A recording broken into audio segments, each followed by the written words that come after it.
Voilà plus de 8 mois que la vie de Pierre Palmade a basculé. Dans une interview accordée aux Parisiens le 26 septembre, le comédien a abordé sans détour les conséquences de l'accident qu'il a provoqué sur les routes de Seine-et-Marne le 10 février dernier, ainsi que son combat contre la toxicomanie.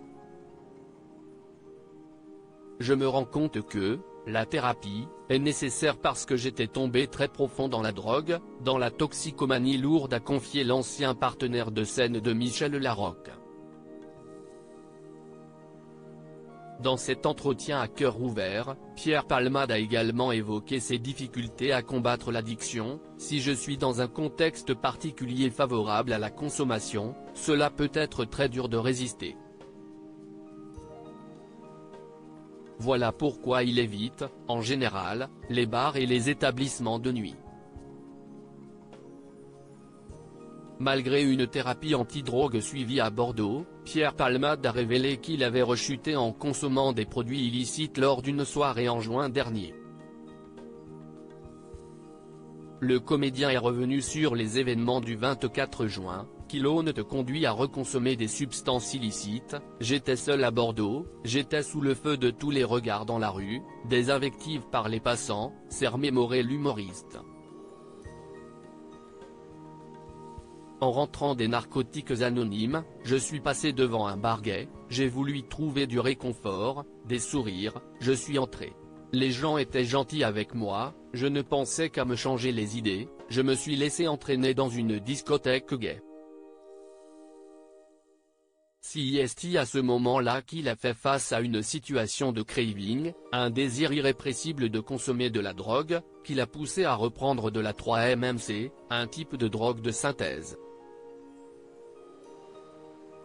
Supérieur à Pierre Palmade, Muriel Robin, Michel Larocque, Véronique Sanson. Les femmes de sa vie. J'en suis désolé. Dans ce même entretien accordé aux Parisiens, Pierre Palmade a exprimé ses profonds regrets et son absence de réflexion lors de cet épisode. J'en suis désolé. Je n'ai pensé qu'à avoir quelques sourires, je ne suis pas allé chercher la drogue, je n'avais rien derrière la tête. J'ai vraiment cru que c'était un réconfort. Je n'avais pas pris la mesure de la proie que j'étais et de la médiatisation que j'avais. L'ancien époux de Véronique Sanson s'est également dit conscient d'avoir bousillé une vie de famille, et que sa rechute ne minimise en rien ce sentiment. Il explique aussi que c'est là tout le problème de l'addiction, qui fait que les gestes sont souvent plus forts que la raison. Article écrit en collaboration avec 6 médias. Crédit photo, Coadic Guirec.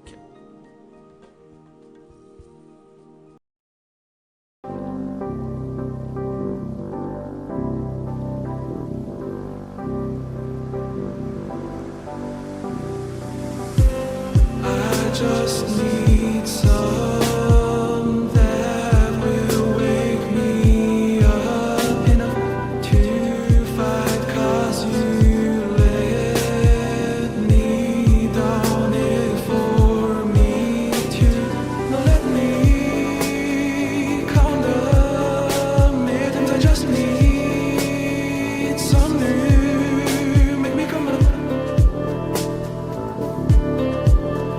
We were that we had to